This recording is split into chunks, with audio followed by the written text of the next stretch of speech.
message that says the Irish people have stood with Palestine before.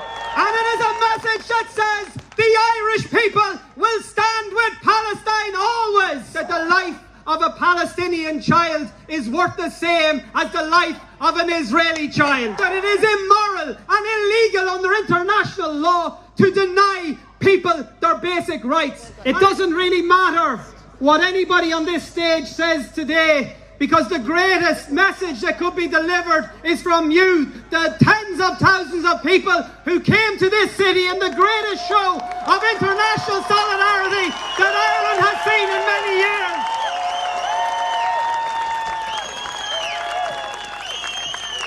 It is a message that says the Irish people have stood with Palestine before.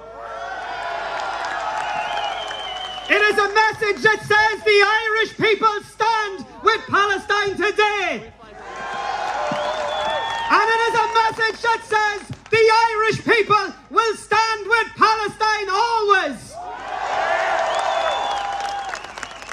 It shouldn't be controversial to say that the life of a Palestinian child is worth the same as the life of an Israeli child.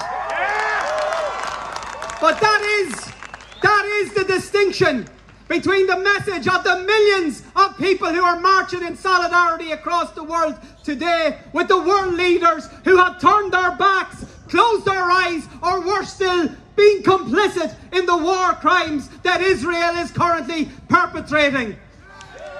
And it shouldn't be controversial to condemn a war crime regardless of who it is that is carrying it out.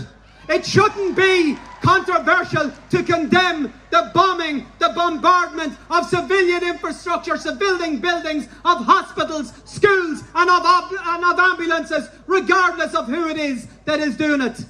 It shouldn't be controversial to say that it is immoral and illegal under international law to deny people their basic rights. And it certainly shouldn't be controversial to say that human beings are entitled to water.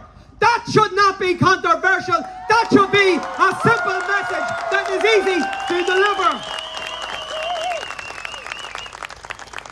Akarja, today we can be proud. We can be proud of the thousands of people who have reinforced the message of Irish solidarity. We can be proud of many things that Ireland has done. We can be proud, for example, that the Irish Parliament became the first in the Western world to call for that most simple of demands, a ceasefire.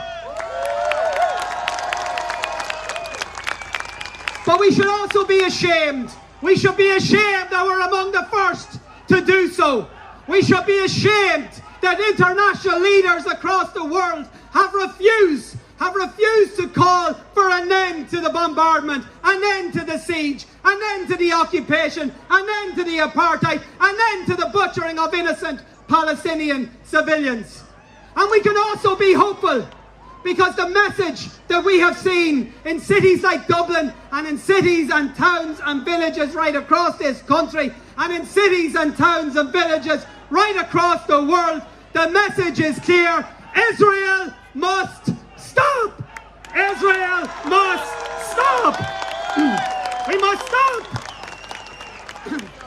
We must stop the genocide! We must stop the siege! We must stop the apartheid! We must stop the annexation! We must stop the occupation! And we must be loud and united in delivering those messages.